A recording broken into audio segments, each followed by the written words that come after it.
ये हमने एक ऐसी किट बनाई है जिसका यूज करके हम police siren, US police siren generate करा सकते हैं। और जनरेशन के लिए हमने एक स्पीकर लगा रखा है, मीडियम पावर स्पीकर है, और साथ में एक बल्ब भी लगा रखा है। यहाँ पे आप कोई भी एलईडी लाइटनिंग किसी भी कलर का लगा सकते हैं। ये जैसे पावर सप्लाई इसकी ऑन होगी, एक सायरन यहाँ से जनरेट होगा और ये उसी के अकॉर्डिंग ये लाइट भी हमारी इंडिकेट करेगी। इसमें जो कंपोनेंट्स यूज हुए हैं उसमें जो मेन कंपोनेंट है हमारा डबल 56 आईसी है, जिसमें डुअल 555 टाइमर होता है। और उसके एक पार्ट को हमने सायरन के लिए यूज़ किया है, दूसरे पार्ट को लाइट के लिए। और पावर उस सिग्नल को एम्पलीफाई करने के लिए हमने BD135 दो ट्रांजिस्टर्स लगा रखे हैं, low power medium power transistors हैं दोनों, जो इन दोनों लोड्स को ड्राइव कर रहे हैं।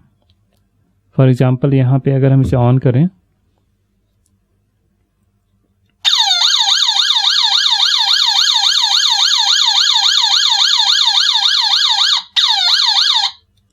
आप देख सकते हैं ये सायरन जनरेट हो रहा है। इसको यूज करना काफ़ी आसान है क्योंकि इसके पावर सप्लाई के लिए हमने एक जैक लगा रखा है जिसमें आप कोई अडॉप्टर लगा सकते हैं, या फिर आप चाहें तो इसमें एक बैटरी भी लगा सकते हैं, या फिर चाहे आप ट्रांसफार्मर लगा सकते हैं, क्योंकि यहाँ पे हमने एक ब्रिज रेक्टिफायर लगा रखा है। यानी पूरी पावर सप्लाई हमारी कंप्लीट है। आप किसी भी तरह का AC या DC 12 वोल्ट पावर सोर्स दे सकते हैं इसे। अब हम देखते हैं इस किट को हमें कैसे बनाना है। इसको बनाने के लिए जो भी रिक्वायर्ड कंपोनेंट्स और PCB बोर्ड है वो सारे हमारी तरफ से आपको प्रोवाइड किए जाएंगे। और इसके अलावा जो टूल्स की रिक्वायरमेंट होगी वो आपके पास होने चाहिए। जैसे एक मल्टीमीटर चाहिए होगा। मल्टीमीटर का यूज़ करते हैं हम लोग टेस्टिंग के लिए। PCB को भी हम टेस्ट कर सकते हैं उससे, और जितने भी कंपोनेंट्स हैं उनको भी टेस्ट किया जा सकता है मल्टीमीटर से। इसके अलावा एक वायर कटर होना चाहिए जो कंपोनेंट्स के लेग्स को कट करने के लिए यूज़ किया जाएगा। जो एक्स्ट्रा लेग्स होंगे कंपोनेंट्स को वो सारे उससे कट कर सकते हैं हम। और एक सोल्डिंग आयरन होना चाहिए आपके पास, जिससे सोल्डिंग होगी, और सोल्डिंग वायर, ये सारी चीज़ें आपके पास। बेसिकली आपके पास वो सारी चीज़ें होनी चाहिए जो एक PCB सोल्डिंग करने के लिए यूज़ किया जाता है। तो इसको बनाने से पहले हम देखते हैं इसमें कौन कौन से कंपोनेंट्स लगे हैं, उनकी क्या वर्किंग है।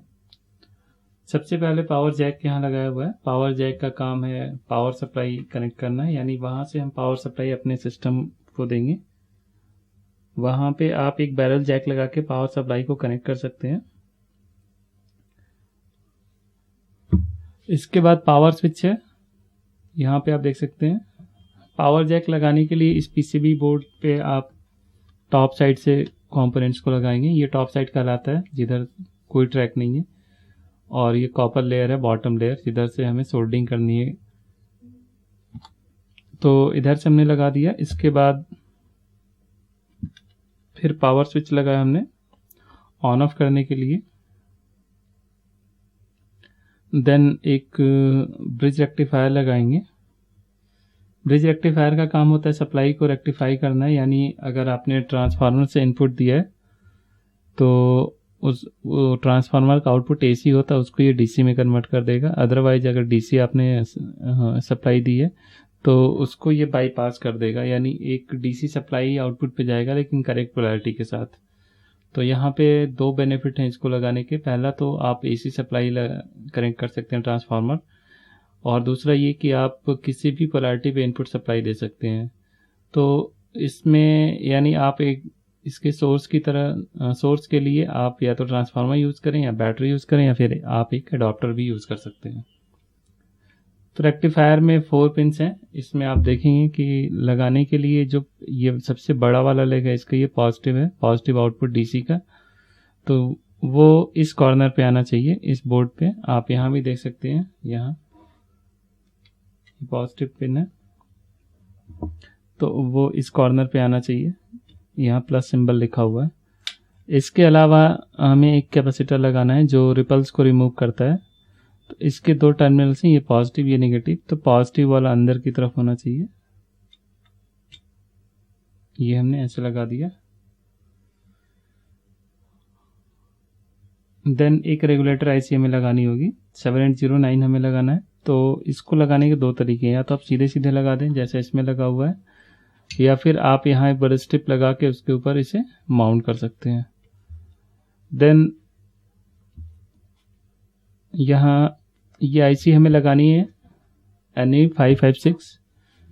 ये डुअल 555 टाइमर आईसी होती है, यानी इसके अंदर दो 555 टाइमर इनबिल्ट होते हैं। तो इस आईसी को लगाने से पहले आप उसका बेस लगा लेंगे इस बोर्ड पे। तो यहाँ पे आप देख सकते हैं स्लॉट बना हुआ है, तो इसके ऊपर हम बेस लगा लेंगे सबसे पहले, और बेस के ऊपर से हम आईसी लगा सकते हैं। बेस को लगाते समय हमें इसके डायरेक्शन को ध्यान में रखना है कि इसका जो नॉच है इस बेस का वो इस तरफ होना चाहिए, और जो आईसी लगाएंगे हम उसका जो डॉट है, आप देख सकते हैं यहाँ पे डॉट है, वो भी इस नॉच की साइड में ही होना चाहिए। इसका हमें ध्यान रखना होगा। इसके बाद यहाँ पे स्क्रू टर्मिनल से यहाँ पे 2 हमें लगाने हैं। आप किसी भी डायरेक्शन में लगा सकते हैं, लेकिन आप बाहर की तरफ लगाएंगे तो यहाँ पे हमें कनेक्शन करने में आसानी होगी। देन यहाँ 2 डायोड्स लगे हैं। डायोड की पोलैरिटी आप ध्यान रखेंगे, इसमें एनोड कैथोड होता है। तो ये जो जिधर स्ट्रिप बना है ये कैथोड है और ये वाला एनोड है। तो इसको आप इस डायरेक्शन में ही लगाएंगे, यानी ये एनोड है, ये कैथोड है। उसी तरह आप यहाँ भी देखेंगे ये एनोड, ये कैथोड, इसी डायरेक्शन में हमें दोनों डायोड्स को लगाने हैं। उसके बाद ये 2 ट्रांजिस्टर्स हैं। तो ट्रांजिस्टर्स को आप देख सकते हैं, इनके भी डायरेक्शन को क्लियरली आप देख लें, वैसे ही हमें लगाना है। आप देख सकते हैं ये जो फेस है इसका इस तरफ है, इसका भी फेस इसी डायरेक्शन में होगा। और ये इलेक्ट्रोलिटिक कैपेसिटर्स हैं, इनके भी डायरेक्शन को हमें ध्यान रखना है कि ये सही डायरेक्शन में ही लगें, क्योंकि इनकी पोलैरिटी होती है, आप नेगेटिव टर्मिनल देख सकते हैं, इसका ऊपर की साइड है, इसका भी ऊपर की साइड में ही है। और बाकी जो कंपोनेंट्स हैं, रजिस्टर्स और ये सिरेमिक कैपेसिटर है 0.1 माइक्रोफैराड का, ये सारे आप किसी भी डायरेक्शन में लगा सकते हैं, लेकिन वैल्यूज का हमें ध्यान रखना होगा कि जो वैल्यूज आपको शीट में दी गई है आप उसी के अकॉर्डिंग ये सारे कंपोनेंट्स लगाएंगे। तो ये सारे कंपोनेंट्स लगाने के बाद आप इसको चाहें पावर सप्लाई एक बार टेस्ट कर सकते हैं। इसमें ये हमारे स्पीकर है, स्पीकर के दो वायर्स आप देख सकते हैं यहाँ पे लगा हुआ है। इसमें डायरेक्शन को हमें नहीं ध्यान देना है, आप किसी भी डायरेक्शन में लगा सकते हैं, लेकिन जो हमारा डीसी लोड है, डीसी बल्ब, इसमें हमें ध्यान देना है डायरेक्शन का। और इसमें आप देख सकते हैं ये जो इसका पॉजिटिव पिन है वो इस साइड यहाँ लगा हुआ है, और नेगेटिव वाला हमारा इस डायरेक्शन में लगा हुआ है। तो इसका हमें ध्यान रखना होगा। तो ये सारे कनेक्शन करने के बाद, सोल्डिंग करने के बाद आप एक बार इसे टेस्ट कर लेंगे पावर सप्लाई, पावर ऑन करके।